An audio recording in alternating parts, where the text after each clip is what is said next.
So, a lot of people are having a lot of worries about like a recession and about like financial stability in the markets and blah blah blah blah blah. Things of that nature that's going on right now. And um, basically, I want to talk a little bit about how we got here because to understand the kind of risks that the average person is going to have from all of this, you got to understand why all of this is how it is.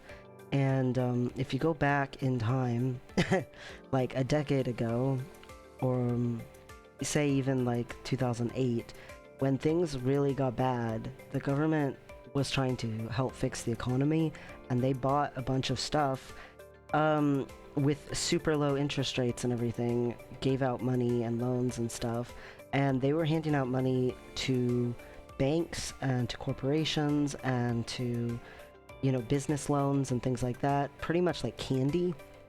And it was meant to be a very short-term thing, but basically all of the wealthier people had like massive growth from it.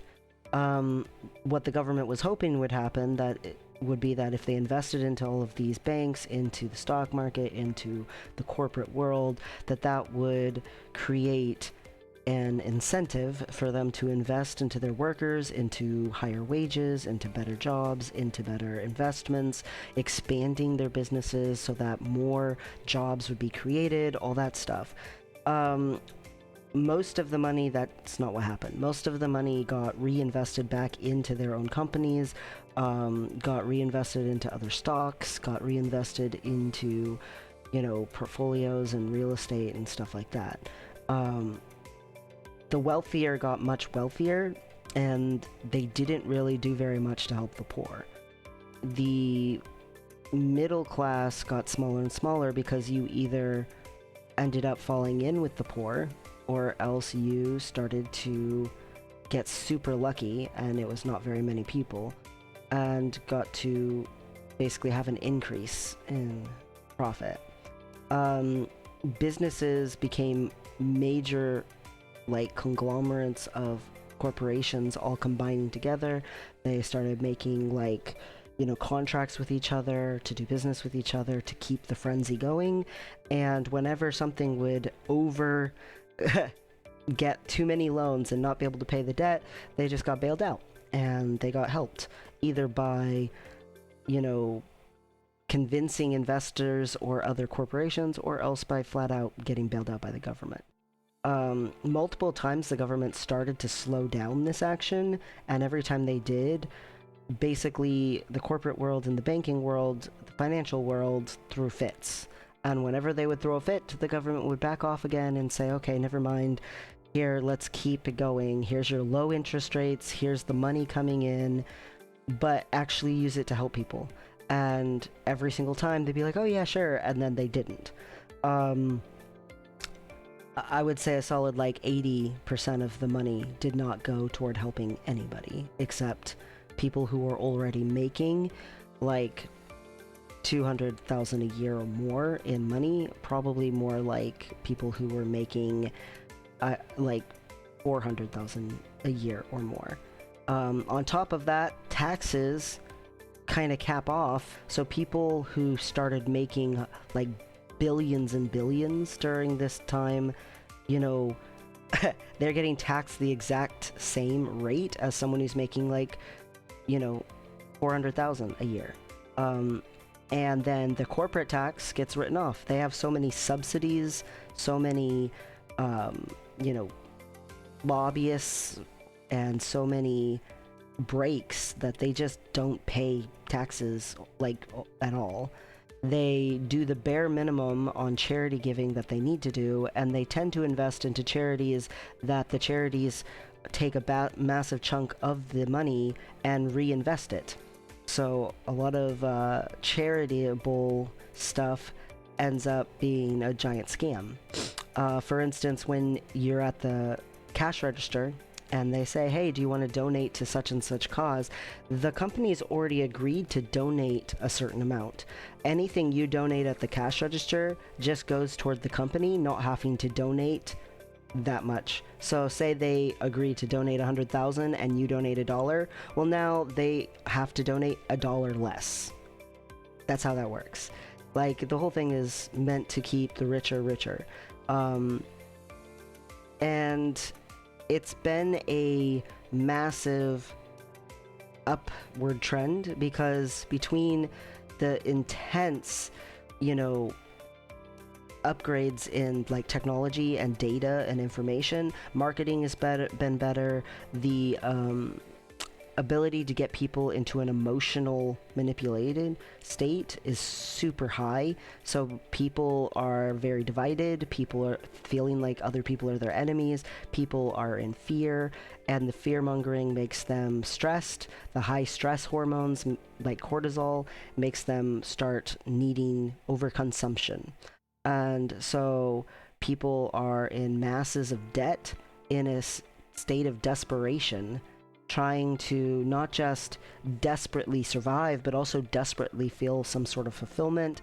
And most of society in the United States is telling them, hey, that's through material things. Get a better car, you know, ask for a raise, and then you can get, you know, new clothes, and, oh, look the part. You want that job? Look the part. Go get the clothes first. Go invest in buying a bunch of stuff first. Oh, it's everywhere, not even just in commercials. Like, the whole culture has become wrapped around overconsumption, and you cannot infinitely consume in a finite world. It just does not work.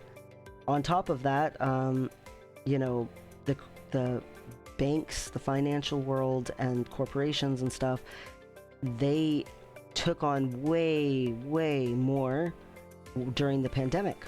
The pandemic actually was a massive plus for them. The average person was suffering, had people dying who they knew, to, you know, a pandemic, and had, you know, suffering as far as being like laid off or not being able to work, or else being someone who had to work and constantly getting sick. Like, it was a very not good time for the average Joe Schmo.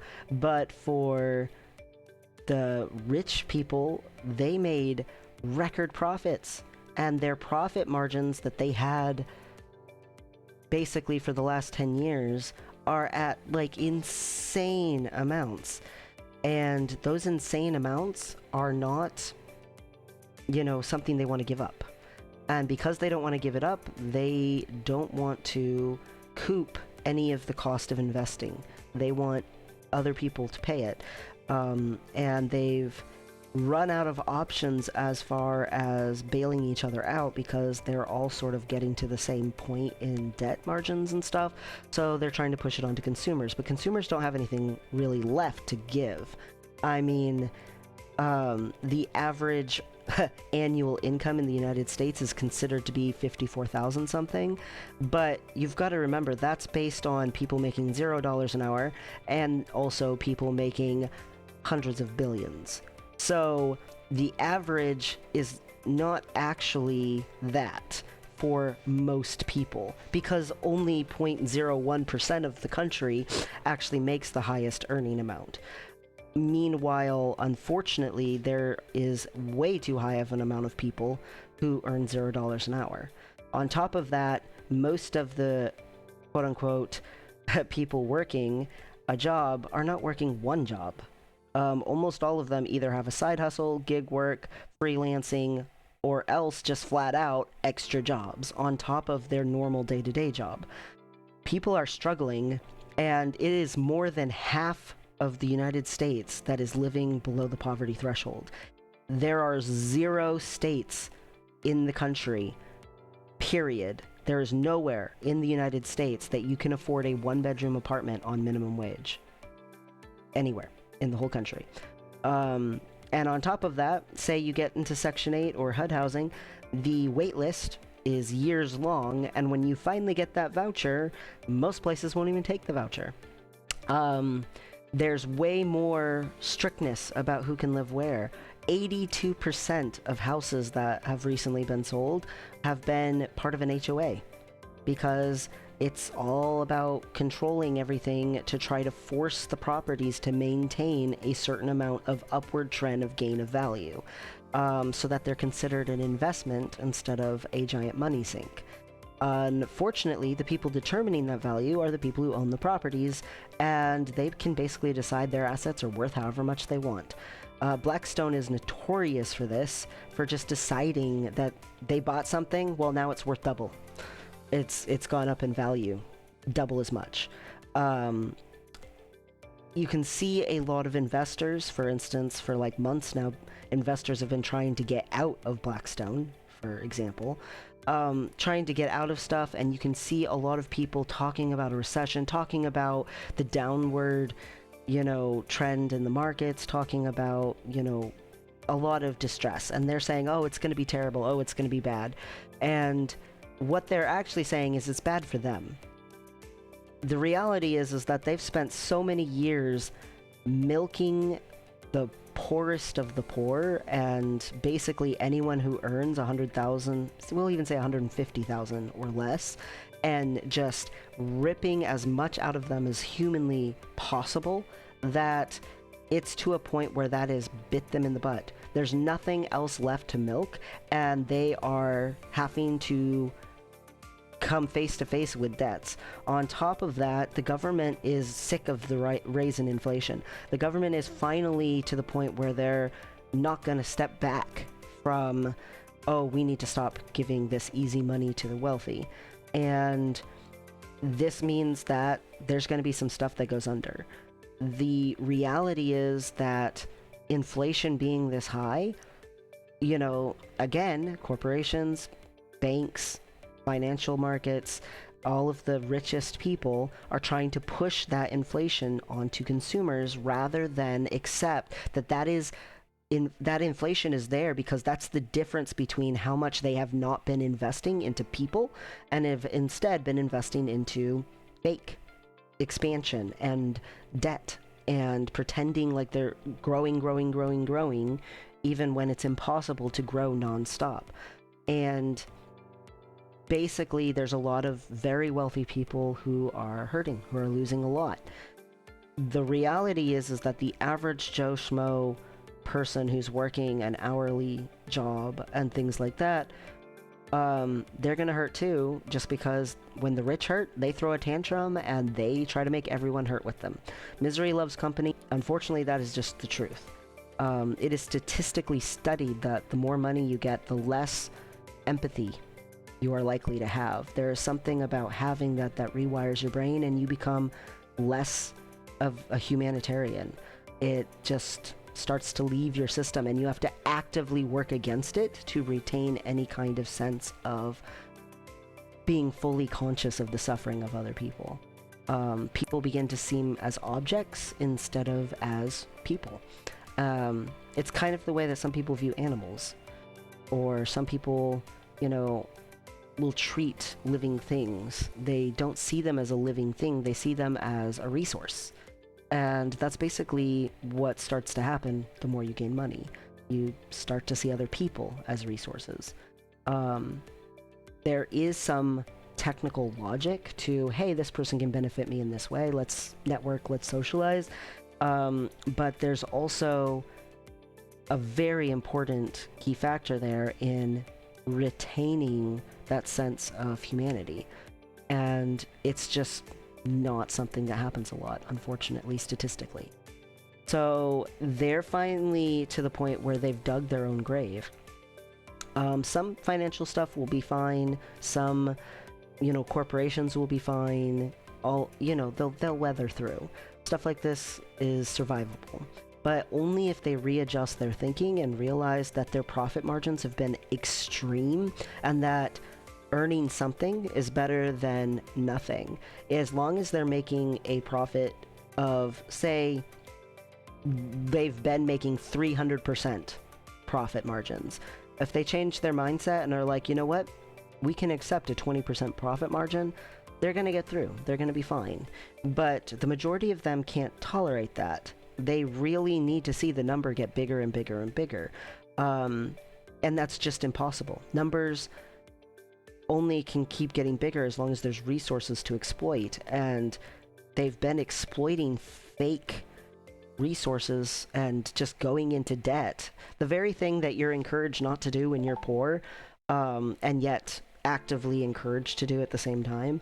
You know, go to college, get a giant set of debt that'll set you back 20 years. You know, like, but don't go into debt, because debt is bad. You know, like, they do the same thing. They're in so much massive debt and they can't pay it. They just literally can't. And so they're selling off stuff and they're foreclosing, they're going bankrupt, they're going whatever, they're shutting down, they're falling apart, and that's sort of causing some panic. And I want to encourage people not to panic, because it's not actually us who are the problem. And they're basically bearing the repercussions of their actions. They were supposed to help people, and instead of doing that, they helped themselves. And they're to the point where they help themselves so much and were so greedy that there's nothing really left for them to do except collapse on themselves. It's a sad thing to see and to watch, and it does mean recession. And it flat out means depression. When people are panicking and pulling money out of the banks and being scared and stuff, there's a certain truth to that and there's a certain not truth to that. And I'm gonna make another video for that, for basically what we, average Joe Schmoes, the poor people, the people who make, you know, less than 6 figures, should be doing during this time. Because the wealthy are like, either, oh yeah, panic, panic, or bye-bye. Like, that's basically their two mentalities about it. You know, being upset and throwing tantrums, or else being like, hey, I'm gonna invest in this poor time. And the people who invest in this poor time will probably make a decent profit off of it. But you have to have the fluid financial ability to do that, and you can't be strapped under a ton of, you know, interest and debt if you're trying to do that at the same time. They weren't thinking long term. They were just thinking about themselves immediately, and it felt really good immediately to feel like money was coming really easy to them. And it was easier to ignore what was happening to normal people, because they basically created bubbles for themselves. Bubbles to live in on their, you know, gated communities and you know, fancy vacation homes and blah blah blah. They could get away from the mess and focus in on just enjoying the money that was coming in. And in reality, that money was based off of things that could evaporate easily. It was high risk, but there wasn't any reason to avoid that risk because they were having the money come in. So now the money's not coming in. Interest rates are high. Inflation's going down. It's actually working. We went from 7% to 5% in a matter of months. But just because inflation's going down doesn't mean that it's not hurting and that it's not going to hurt more. Especially the more money you have, the more it's going to hurt. Believe it or not, as much as it's a struggle during a depression, and as much as it is horrible during a depression, there are things that a poor person can do to weather it and not lose as much as a wealthy person does. Especially when the majority of the wealth that a wealthy person has is from confabulated ideas and basically invented profits and investment values. Like, it's all made up. None of it is based on like science or, you know, a factual thing you can see in the universe. It's stuff that humans came up concepts for and decided this has an arbitrary value. It's kind of like during the .com thing, when every company wanted to put a .com behind their name because it was the trendy thing to do, and it was like money coming in everywhere, and it just smashed itself because it was so greedy. it's the same concept, except it's taken longer because the government's been helping longer, trying to stimulate the economy. And it's just not worked. I mean, it worked out for some people, but in the long run, it was like putting a band-aid on the problem. And the band-aid can't hold back the wound from gushing forever. Like, that's just not how it works. But yeah, I'm gonna make another video about what this means for, like, us. Because if you're watching this, you're probably not someone who has, you know, hundreds of thousands of dollars coming in a year. And if you are, some of the stuff can help you too, that I'm gonna say in the next video. It's not like it can't help you, but there's a few things to know, and basically the main one is don't panic. That's the biggest thing. Don't panic. Stay calm.